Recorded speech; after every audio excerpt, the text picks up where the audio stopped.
This video comes compliments of RT Cannon 3. One of our followers. Thank you very much for following. He's like, hey man, I'm just took apart my truck and did some high pressure oil stuff, and I'm having loads of problems. Can you help? So I was like, dude, just call me. And so he did. And so we just talked, literally just. And he's like, man, you rattled off a bunch of stuff there. Can I write that down? I was like, you know what? Excellent point. So sorry. Let me shoot a video on it. So welcome to RT Cannon 3's video. So the first thing is he's like, hey, I'm building over 500 PSI according to my SCT scanner. Okay, so the problem with SCT is that SCT does not allow, at least that I'm not aware of a single SCT device, you guys tell me if you find differently, that will allow you to monitor injection control pressure voltage. They only allow you to monitor injection control pressure PSI.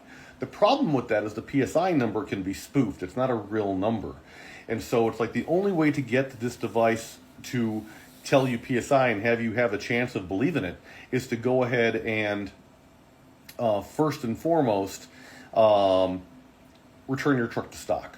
And that way the PSI number can actually be believed. Ideally, you would have a different device, and that different device would allow you to check out ICP voltage. And if what you want to do is you want to say, hey, is this sensor good? And so you start looking and you say, hey, key on engine off, your ICP PSI, if the truck's been sitting for more than a minute, should be 0. And by the way, ICP voltage should be 0.24 volts, 0.24 volts. During cranking, 0.93 volts is the equivalent to 500 PSI. And that's what you want. And so if you can develop 500 PSI, fine, but only if you're first returned to stock. The second point is he's like, hey, I don't see IPR duty cycle. You're 100% correct. The SCT does not show an option for injection pressure regulator valve duty cycle, which is measured in percent. They do, however, support it. They just mislabel it for some reason. It's called ICP duty cycle. And so what you want to do is you want to check and you want to verify that your step one, that your IPR valve is working properly. And so an indication of that, now just an indication, is that key on engine off, it's at 14.8% or 14 to 15%. During cranking, you can go to 84, 85%, which is, hey, I'm wide open Scotty, giving it all I can Scotty. And I don't know why the engineers didn't make that 100, I guess just to confuse us, whatever.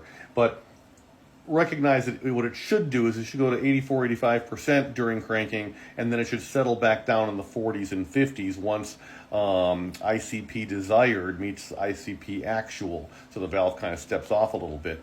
Now, something that didn't make it to our conversations, what you can do is you can take 2 small flat-bladed screwdrivers and pop this screen off. And by the way, if you go pop the screen off, you can reuse the screen, but if you don't have the peace symbol, little chicken foot symbol version of the screen, if your screen is just open, you have the old style, you can pick up a screen kit on FICMRepair.com. But then what you do is you take a bolt and you set that bolt, the head of the bolt on your work table, and you put a piece of paper towel underneath there, and maybe a little 1/4 inch diameter bolt, maybe an inch and a half long, and you stick the IPR valve over this bolt, and with the screen off, obviously, and you can apply like 10 pounds or so of downward pressure, and what it'll do is it'll actuate this valve inside, and you can spray some brake clean through the orifices on the side of this thing and see what all comes out. It's a way to protect yourself from having to buy an IPR valve if yours just needs to be clean, which is the case 9 times out of 10. Then we got talking about what testing he's done to figure it out, and he's like, hey, look, I used a little air test tool, I spun off the IPR valve, and I put shop air into this thing, and I heard some hissing. And I'm like, well, hold on a second. Recognize that the hissing you hear, if you freshly just did dummy plug standpipes, you freshly did the top O-rings on the injectors, you freshly did the nipple cups and their corresponding O-rings, you're going to hear a little bit of air, and that's okay. So really what you have wanted to do is you wanted to have cranked on the truck some to get that air up out of there. And if you've done that and you still don't have 500 PSI after, I would call it 3 minutes of elapsed time cranking. If you don't have 500 PSI after 3 minutes of elapsed time cranking, you got a different problem.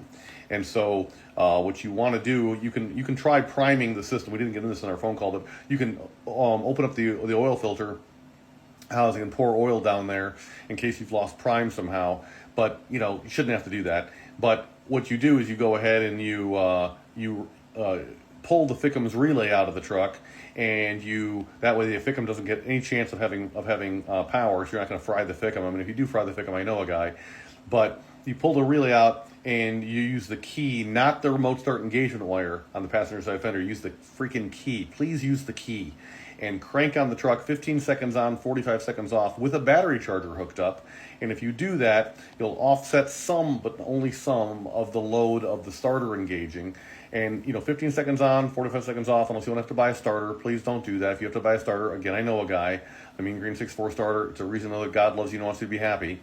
But then you go ahead and you say, hey, 15 seconds on, 45 seconds off, until you see your PSI numbers start building or your injection control pressure voltage start building. And you do that until you see that 0.93 or that 500 PSI. But if you come to a point where it plateaus, man, I'm only getting 200, and next time I crank it, for 15 seconds, I'm only getting 200. Next time I crank it, I only get 200, and it's not building beyond that, then you've got a problem, and then you've done enough work that it's time to whip out this tool here and spin that into your IPR valve where it goes and see what's going on. And if you do that, then you can go ahead and listen for leaks. And if you hear a leak, well, there's your problem. Product we don't sell, by the way, it's called Chassis Ear. It's on Amazon.